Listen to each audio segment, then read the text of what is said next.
Топ 10 голмайстори по футбол за всички времена. 10. Еузебио и Луис Суарес.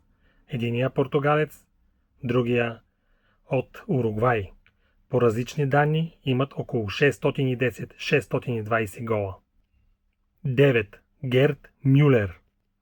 Играч на Байерн Мюнхен, германец с около 634 гола според статистиката. 8. Джими Джонс от Северна Ирландия с 647 гола отбелязани през своята кариера. 7. Един от тримата действащи в топ 10, Робърт Левандовски от Полша с много голове за Байерн Мюнхен. В момента към днешна дата има 715 отбелязани гола. 6. Ференц Пушкаш. Легендата от Унгария има около 725 гола отбелязани. 5. Йозеф Бикан.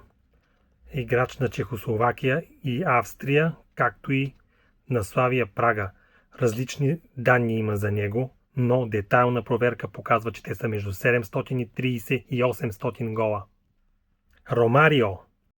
Бразилската легенда на Васко да Гама има 756 гола отбелязани през своята футболна кариера.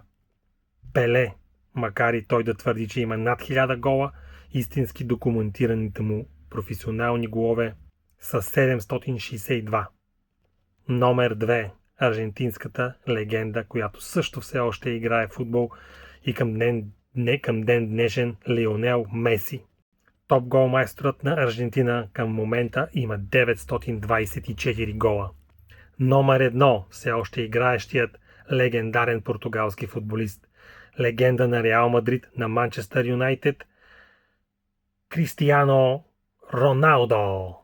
В момента има 976 гола и негова много важна цел е да достигне 1000 гола. Така поне той твърди, че би искал да ги има преди да приключи своята футболна кариера.